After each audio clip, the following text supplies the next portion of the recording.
All right, so most of you all probably remember this illusion. Okay, it's the hollow face illusion. For pretty much all of you all, everybody in here should be vulnerable to this illusion. Okay, everybody should see the inside of the mask as a regular face. Okay, the reason this happens is because of top-down processing. Hold on, let me see if I can. The reason that we experience this is because of top-down processing. All right, our brain's setting up expectations on what we think we should see. We expect to see a face right there, even though we don't actually see one. And so our brain tunes everything else out. Hold on. Guys, when y'all are late, all right, that means that I have to stop class, let you in, right, and then go back and change the attendance. So it's really, really not fair for any of us.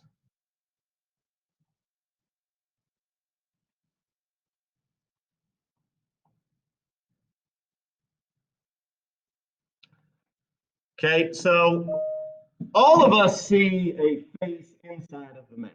The reason that I'm showing you this is because 99% of non-schizophrenic people are vulnerable to this. Okay? 99% of people that do not have schizophrenia are vulnerable to this illusion. However, only 6% of people that are schizophrenic are vulnerable to this illusion. Meaning only 6% of people that have schizophrenia see the inside of the mask as a regular face. They think that this is because one of the main things with schizophrenia is it is an inability for the brain to set up expectations. It is an inability for their brain to top-down process. So everything that they do involves bottom-up processing, right? Which, if we bottom-up process, we see it as the inside of a mask rather than a regular face.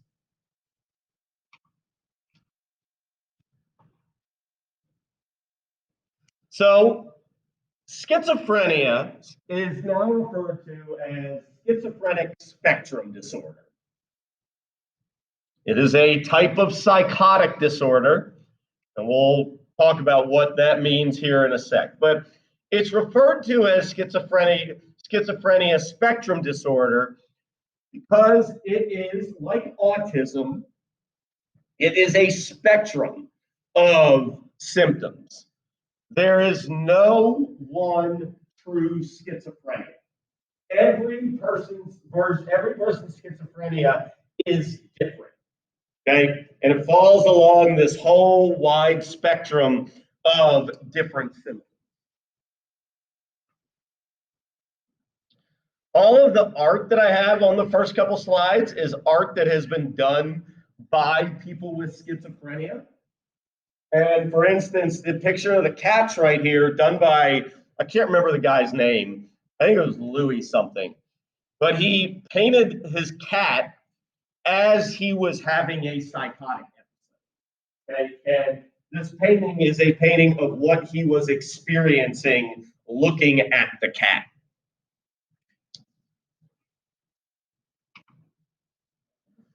So one of the biggest, as I said, I think schizophrenia is probably the most misunderstood. And anybody know why is schizophrenia misunderstood? People call it something that it is not a lot of the time. Yeah, okay.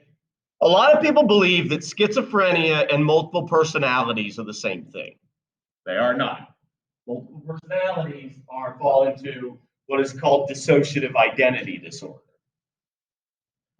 Schizophrenia, schiz means split. but it is not split personality. Schizophrenia and other psychotic disorders are called this because psychosis is a split from reality. People with schizophrenia in its severe stages are not in touch with the real world. Or there is a theory that maybe they are the ones who are completely in touch with the real world and none of the rest of us are, but I don't know about that.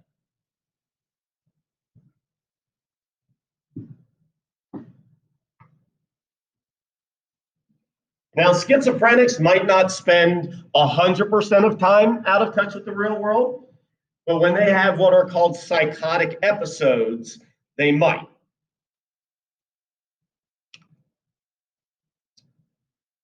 So just some basic information about schizophrenia. General onset is late teens, early 20s. And a lot of the time, what is so scary about this disease is it can be, it's not always, but it can be a rapid decline.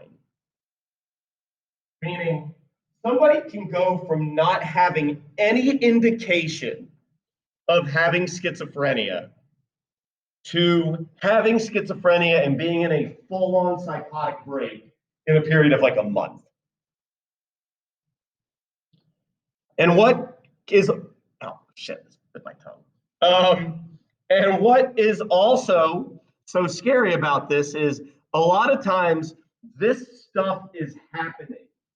They start losing touch with reality at the same time that they are off on their own for the first time.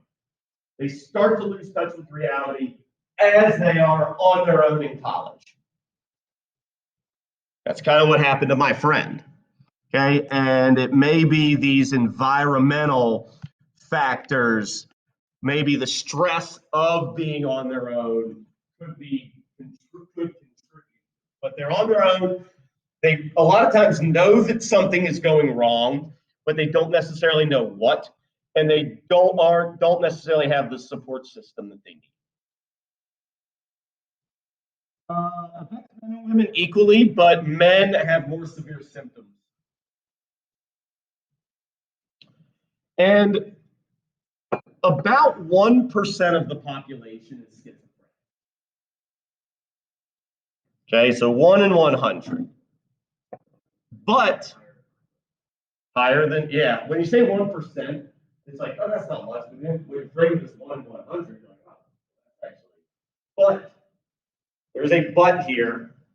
It does not affect all populations equally. African American populations tend to suffer from it at a higher rate, and poor populations tend to suffer from it at a higher rate.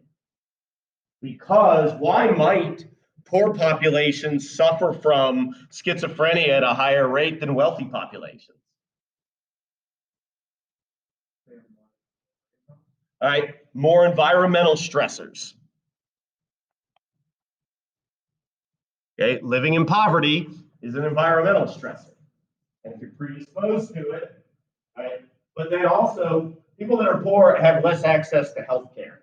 And so they are more likely to not only to have it, but to experience it on a more severe level. There's a genetic component to it, yeah. And that's not always genetic, but it is a lot of the time.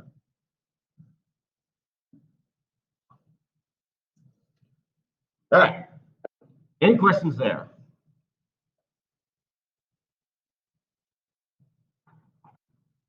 Now, as we go through the symptoms, I do have a lot of videos to show you all today. So that's partially why this takes a while. So here are the main symptoms. I have individual slides for all of these, but I'm going to show them to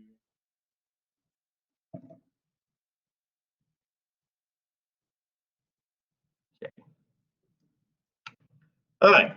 So symptoms of schizophrenia are classified into two categories: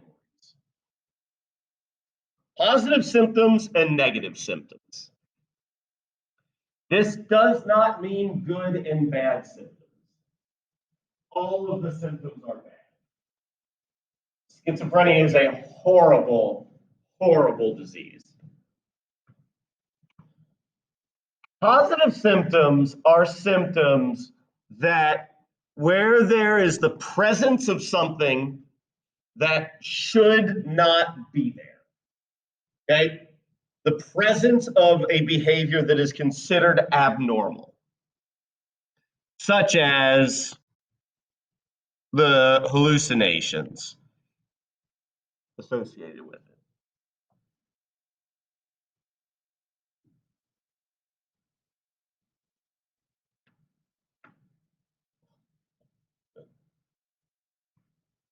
Negative symptoms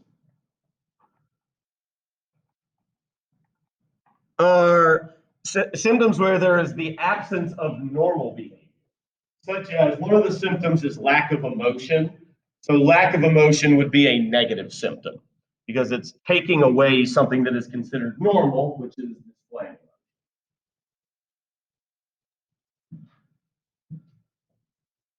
And for each of the slides with the symptoms, I have like little plus and minus signs on there so you can see if they're positive or negative. All right, so any questions before we get rolling on the symptoms?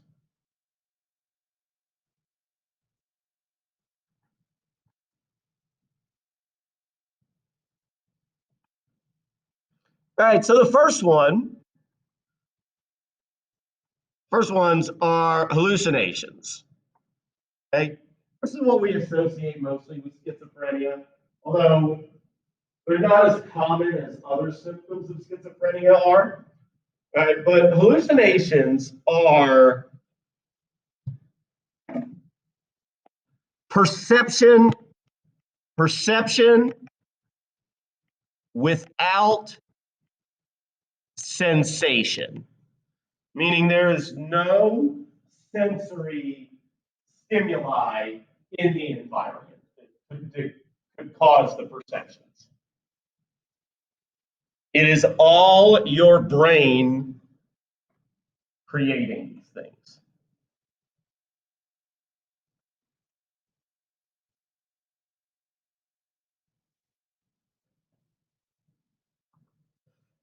They can be visual, meaning them seeing things. They can be olfactory, them smelling things. They can be tactile, them feeling things. The most common, however, are auditory. Okay, the most common is them hearing things, particularly hearing voices. Voices that are not, and this is different than like we all have like the inner monologue in our head, like we hear our own voice with stuff. It's different than that. It is it is different voices. A lot of times there are multiple ones going at the same time. They can sometimes be demonic. A lot of times they report the voices telling them to do things like hurt themselves, hurt other people, right? And even though it's going on in their own mind, they don't have any control over it. Now, somebody yesterday asked me if the voices all just spoke English. I don't know, but it's like the voices I would imagine speak whatever language you speak. Because your own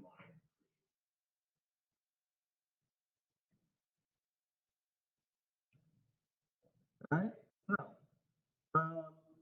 Example of that, the spree killer, son of Sam, who killed, I believe, 6 people in New York City in like the summer of like 1967. I can't remember what his real name is, but he believed he had schizophrenia, and he believed that his neighbor's dog. He hallucinated that his neighbor's dog told him to kill those people, to kill the people that he did. They were just random people.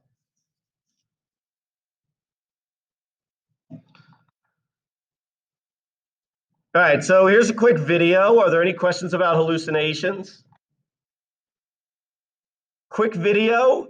This is Anderson Cooper, and he is doing a schizophrenia simulator, which is something that simulates what it would be like to have auditory hallucinations and how difficult it would make just your daily existence. We will watch a full schizophrenia simulator when we are done as well.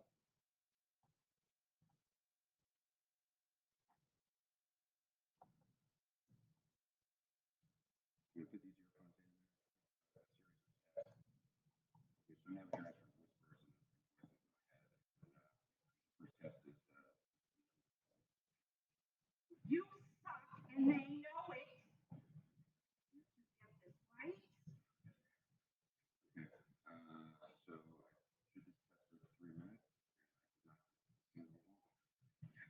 It's very hard to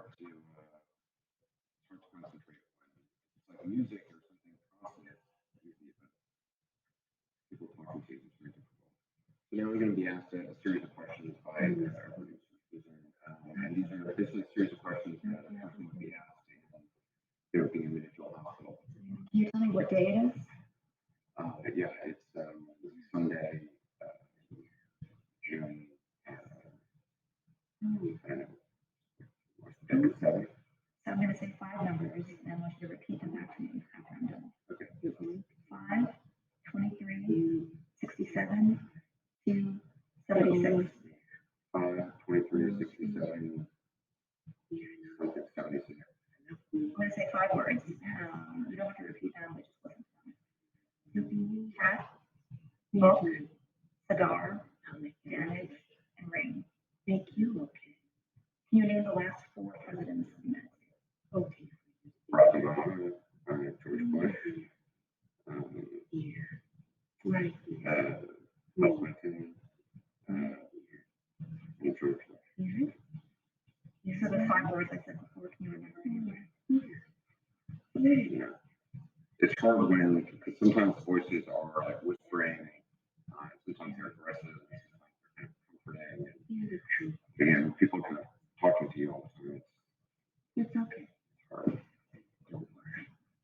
No, we're late. So I'm trying to make a vote on how we following these instructions. It'll be okay.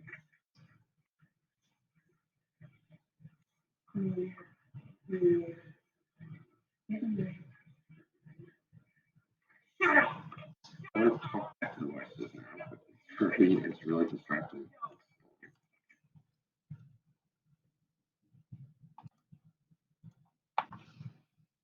All right, so there you go. All right, what they might be experiencing. You see, Anderson Cooper said like he wants to talk back to the voices. That way, you see people talking to themselves and who have mental illness. It could be because they're responding to things that they're hearing in their own mind. Put these earphones in there and try. All right, going along with hallucinations are so they have false perceptions, and then they also experience a lot of times what are called false beliefs or delusions.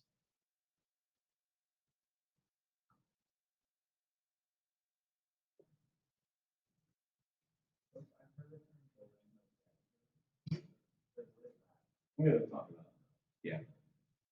All right. These delusions a lot of times are often accompanied by paranoia. Okay, because they don't understand the world, right?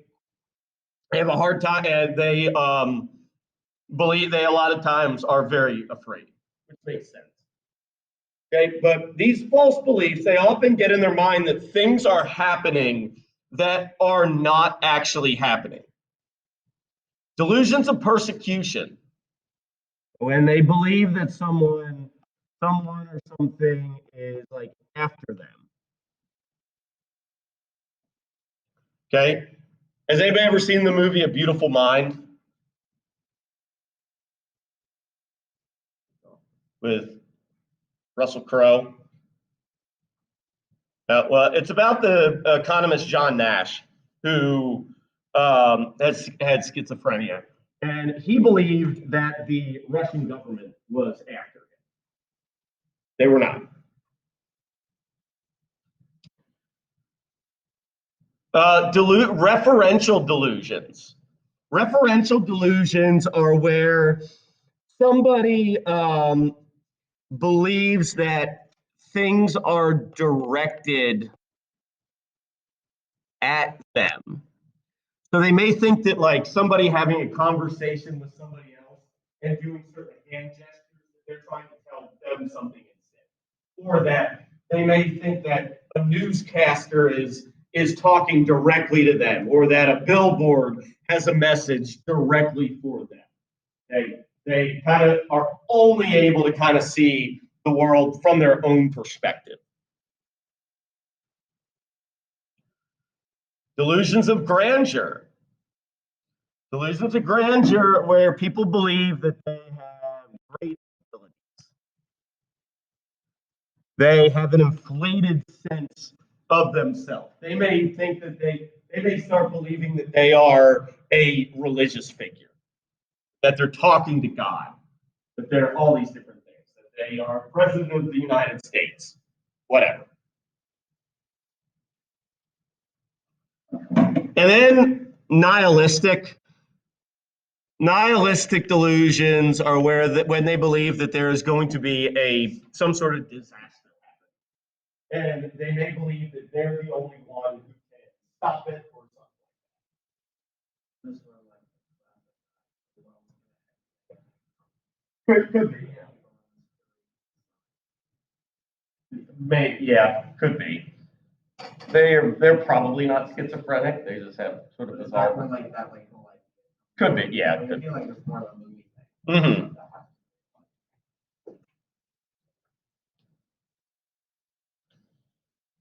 A lot of times when people have these delusions, other people don't necessarily recognize that they are being delusional. Sometimes when with schizophrenic people, they will, especially in the early stages of it, where they start having these strange beliefs and telling people about them, and people are something like, this, I don't know.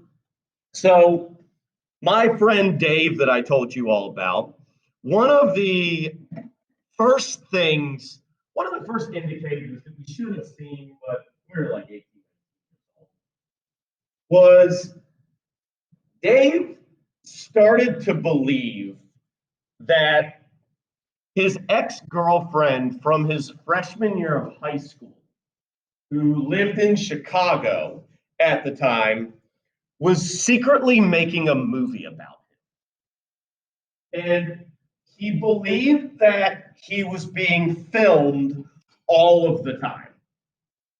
But it was a secret documentary. And he knew that they were filming him, but the filmmakers didn't know that Dave. Following? Yeah. And he believed that he thought that the climax of the documentary was going to be Meg, his ex-girlfriend, making what he called a grand gesture and them getting back together. But in fact, obviously none of this was real. But we would be out at the bar and Dave would do something weird. And I'd be like, Dave, what the hell are you doing? It would be like, don't worry, it's for the cameras. What the shit are you talking about? Okay. And but that is a delusion of grandeur, right? And a referential delusion. Okay, because he also thought that a lot of that other people at places were actors that were kind of like a Truman Show type situation. There's also another one called erotomanic, which is where people think that other people are in love with them when they are not. And he actually thought that his cousin was in love with him as well. That's when things really started. After that, I didn't really see a whole lot after that. All right. These can fall into what's called non-bizarre. Like believing that you're under surveillance is a non-bizarre delusion because it's something that could happen. And they can fall into what are called bizarre delusions. For instance, one example of a bizarre delusion, the serial killer Richard Chase, who was the vampire of Sacramento, he had schizophrenia. When they caught him in his apartment was literally covered from floor to ceiling in blood and in animal body parts because Chase believed that he was running out of blood in his body and that he needed to drink animal blood to replenish all of the blood that he was losing. So what he was doing was going and buying rabbits at the pet store, killing them, putting them in a blender, and then drinking the blended up mixture because he believed he needed more blood in his body. That is a bizarre delusion. Yeah. Okay. All right. Questions there. You'll see an example of these here in a sec when we watch another video. All right. Now, one of the other big ones is disorganized thinking and speech. So, at its core, schizophrenia is a breakdown in selective attention. People with schizophrenia cannot selectively attend to things because they lack the ability to top-down process. And I want you to imagine, so what it would kind of be like is if, think about you're sitting here right now listening to me and you're kind of like tuning out most other things.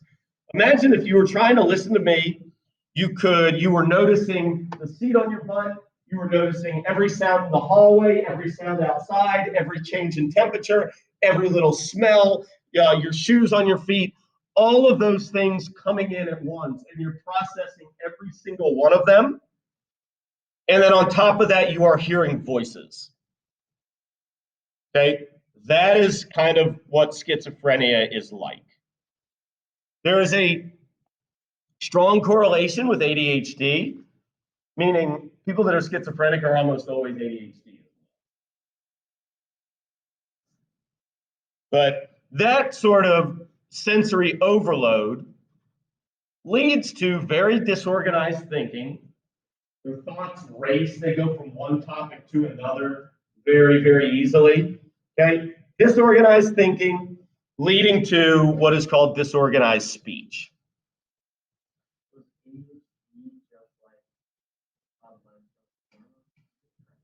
Sort of, yeah.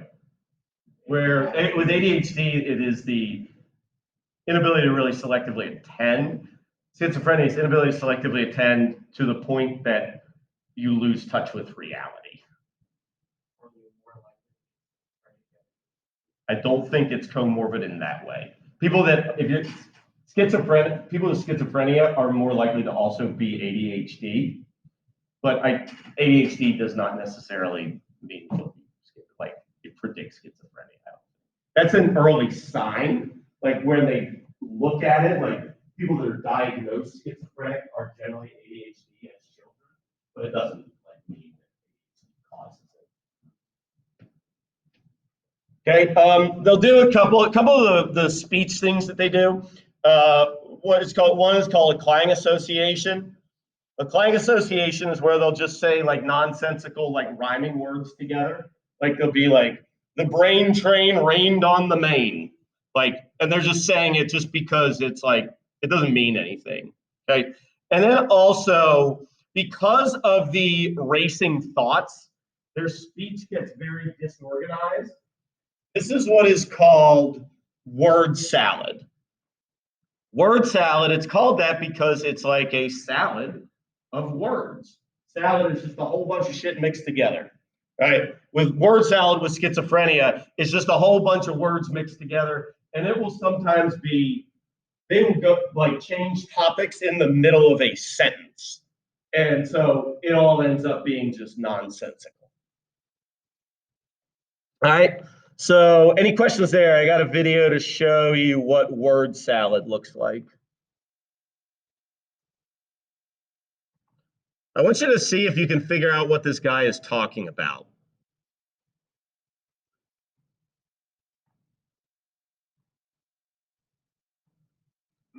type of symptoms that may be present is disorganization of thought and speech. So that the thoughts are disconnected, and when a person speaks, there's either a great deal of tangential, circumstantial, rambling kinds of lack of connectedness of one thought to the other. Like in the daytime, when I got outside in the sun, I used to show my friends things that I hadn't seen before. And the halo, see, like halo, when I was 19, when I was a preacher, like my job time, I see the light on my shadow on the ground in the daytime. And now, ever since then, it's like the light coming coming down on my body, around my shadow, and over my body, around my shadow, like see the light, which is your halo, your aura. And that's why everybody can't see that. Well, if he got some of the drugs too, we take, and I don't know what's for real. I know it's what I see, but I don't know if it's for real or not. So that's why you see people different. Because I get anointing. I see like sometimes when I come outside, I can see when I look at the trees, the wind starts blowing. We know we get oxygen from the plants, and we get them carbon dioxide. And so if the wind needs to blow sometimes, but it don't blow all the time. Like when I'm in the house a long time, it's been real strong.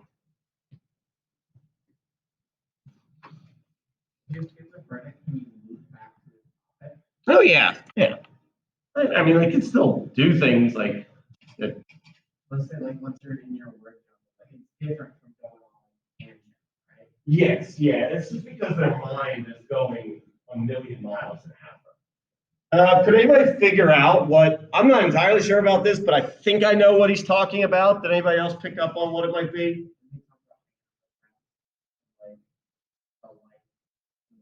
Well, that's what he was. That's what he was saying, but the topic that he was referring to. Does anybody know? Anybody have a guess?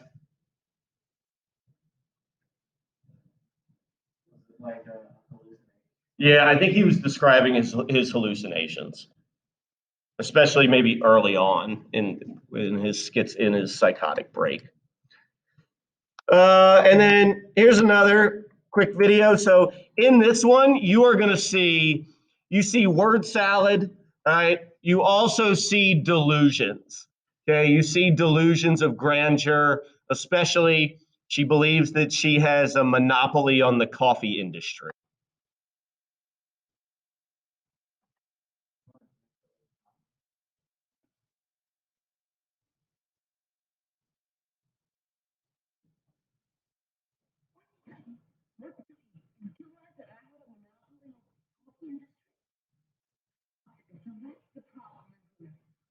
That's the complaint, right?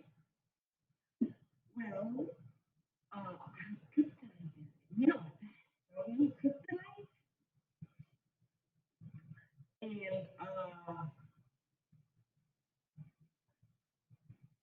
I kryptonite, I drink coffee and soda, and no one else knows what to eat. I mean, did everyone right? Did everyone right? Do eat raw eggs. When I was pregnant, I think boys and pregnant are dumb. But I ate raw eggs, but do you eat raw eggs? Well, what do you eat and drink? Is that the big problem? You know what to keep saying, bro?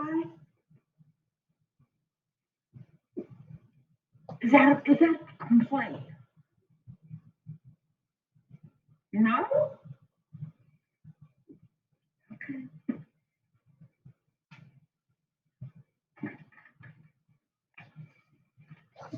My daughter now is an egg. All right, so there you go. Okay, there's the disorganized thought and speech. Okay, any questions about that? They could, a lot of times it kind of goes like this, kind of like with manic episodes. It'll be like that, like as long as about a quarter of people can function normally on medication, about a quarter can kind of function normally, and then about half have to be about a quarter spend all time in a psychotic. It really also depends on how quickly it's caught. The longer a psychotic episode is allowed to go on, the less likely it is that you'll be able to return back. Is it like the suicide population, the schizophrenic, or the suicide rate of the schizophrenic population? Yeah. it's that, is that for attempting or people that go through with it? It is very high.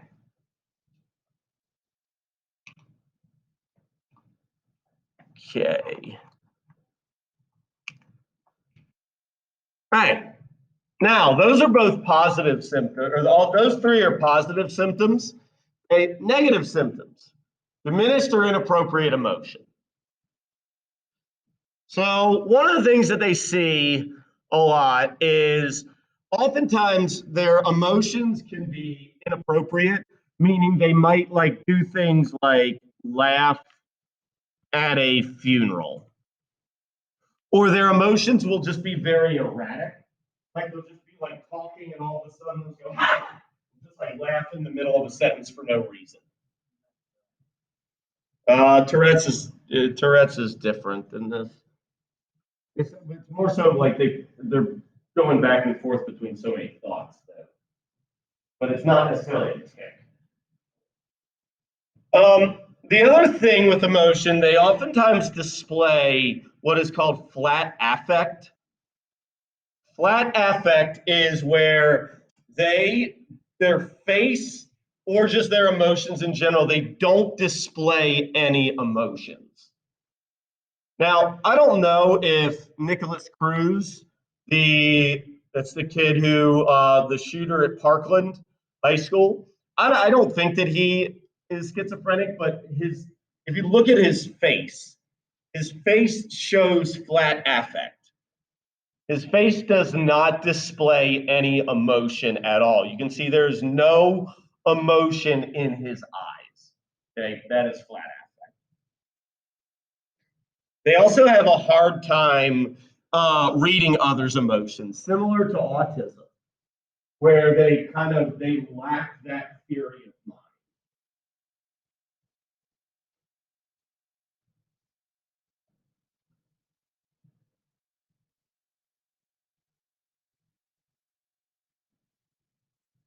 Right? So I got another video. In this video, you are going to see flat affect. You're going to see delusions and hallucinations, and you're going to see how. I want you to watch this guy's eyes during the video and just watch what they do the whole time. All right, this guy is really strange.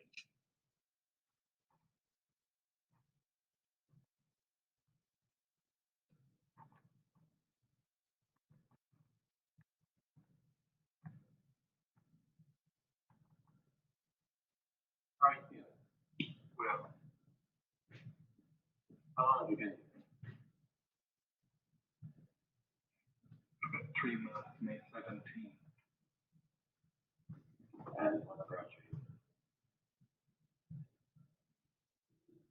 That's difficult to answer. Could you give me some idea? Offhand, I can't. Whose idea was it that you found here? A psychiatrist. And what happened that ended up with you being here in the hospital? The psychiatrist decided that this was the situation for me. Did he tell you why? No, the psychiatrist did not. Has anybody told you why?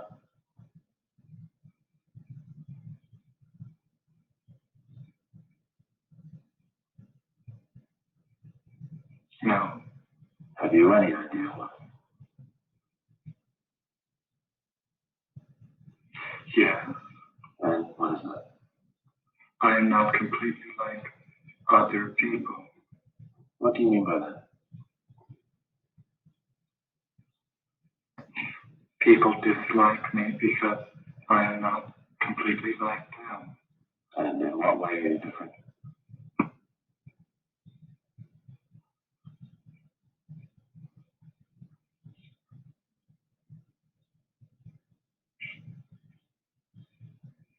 I am trying to do with my life something which few people try to do. and this influences my thinking and consequently my action. What is it you're trying to do with your life? Play the piano for people. I'm not clear. How is it that playing the piano for people has eventually resulted in your being here in the hospital?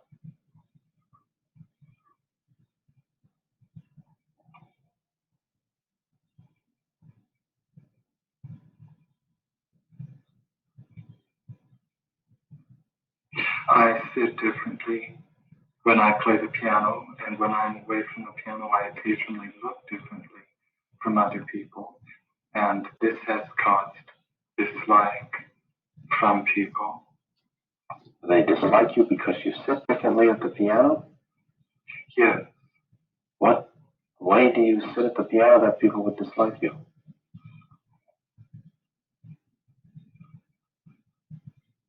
I cannot describe an illustration of how I sit. And I can't imagine it, that it would make people angry at you or at least dislike you. Okay, guys. All right, so there you go. You can see just the lack of emotion in his face and in his eyes. The belief that people dislike him because of how he sits at the piano is a delusion of persecution. He says that he believes that he looks differently sometimes, all right, which is a hallucination, all right. And then you also see his lack of movement is what is called catatonia, which is the next slide. But hopefully you notice his eyes darting everywhere. That is what it like. Their eyes are darting all over the place because they can't focus on anything for that long. That is actually one of the things that they found using eye tracking. They have been able to diagnose people being pre-schizophrenic, meaning diagnose it before they start showing symptoms based off of their eye tracking. All right, any questions there?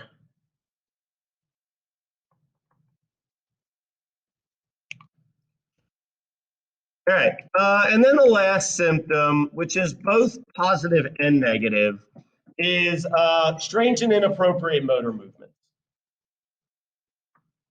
They will oftentimes display what is called catatonia, or being catatonic, which is where they may just sit somewhere motionless for hours, oftentimes with like having very rigid muscles, meaning they sit there like very, very tense, but not moving for a long time.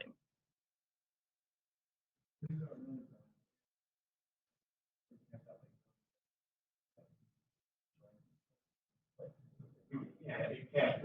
I think you're missing the quote, like, yeah, you're kind of missing the. They can't. They like literally. It's just like they like stop. Well, yeah. Yeah.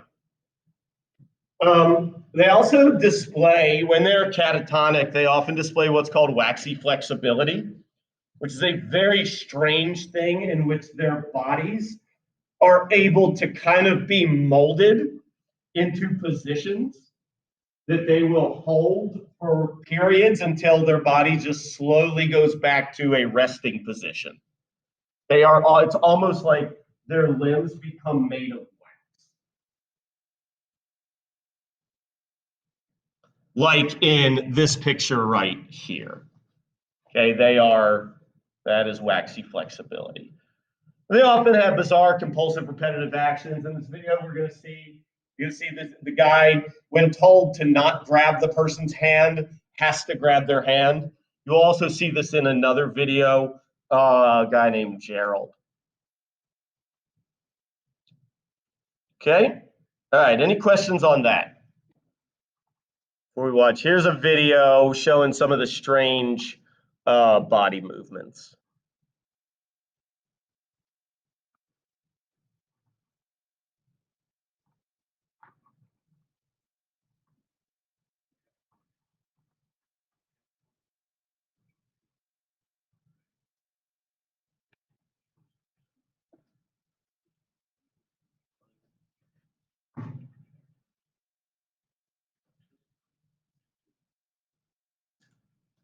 move your arms around me.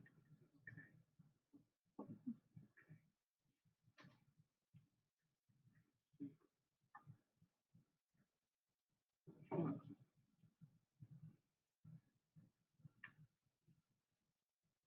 What I'm going to do, I'm going to put my hand down, but I don't want you to shake it. Okay,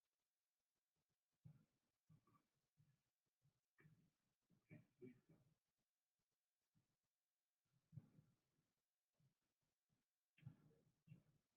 Think carefully about what I'm asking you to do. When I put my hand down, as though I'm going to shake your hand, don't take it. I do not want you to shake my hand.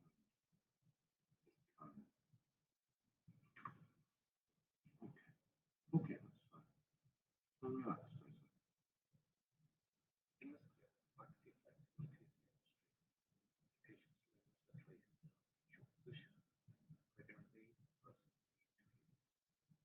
I'm just going to move your arms gently.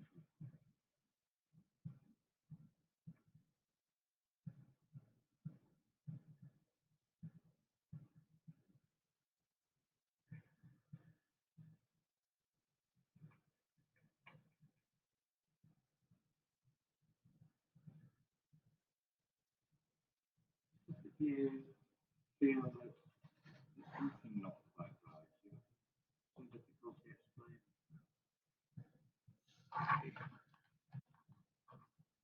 All right, so there you go. There is catatonia with waxy flexibility.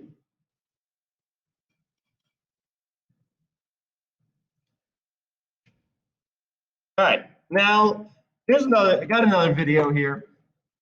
This guy is a schizophrenia superstar. Okay, his name's Gerald. He displays pretty much every single symptom of schizophrenia. Not all in this clip, but in a longer clip he does. All right, so you're going to see delusions, hallucinations. He hears voices. Okay, he has strange emotions. He has strange, bizarre, repetitive motor movements. Okay, he is simply not in touch with reality at all.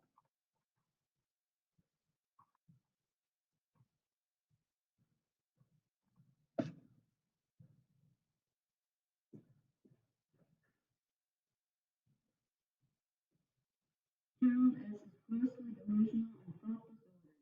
He is currently on the following medications: haloperidol, 32 milligrams daily; benztropine D, 4 milligrams daily. People are calling me to electrocute me, judge me, put me in jail, or kill me, electrocute me because of some sins I've committed. Is this a new feeling for it? The main thing is don't get excited with the thing is got a new feeling now. And I'm scared of you. Must be very frightening for you then. Because once you get it, I can tell you that pictures that I had. Can you tell me more about that? The picture was it? You wouldn't know? Yes, it is. If you're in the summer and have a make a baby, only one sperm goes up in the head. And when they touch, there's two contacts once they touch before the other two. And then it's straight up into the air. And when they fuse, it's like nuclear fusion, except it's human fusion. There's a mass loss of proton. One heat abstraction goes up in the electron, turns around, comes back down into the proton to form a mind, and the mind will be reduced to one atom. Gary, in one patient at one time, shows almost every one of the major features of schizophrenia. His thinking is disorganized, the thoughts are loosely connected, he has formed delusional ideas.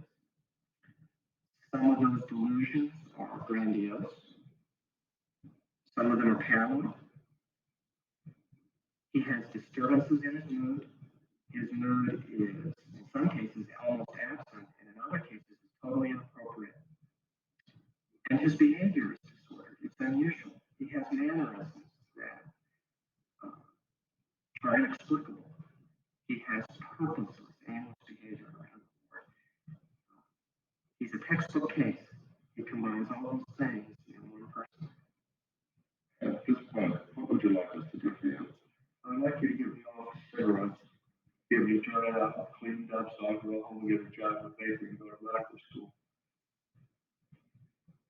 Jerry's voices may at times say, "You raped that woman."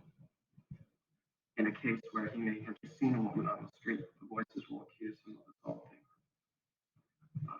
One of the things that worries me about Jerry and about many patients is at times his voices tell him to do things. In just the short time he's been in this program, the voices at times have told him that he's got to leave because we're going to hurt him. So obviously they say things that greatly distress him. Okay. All right.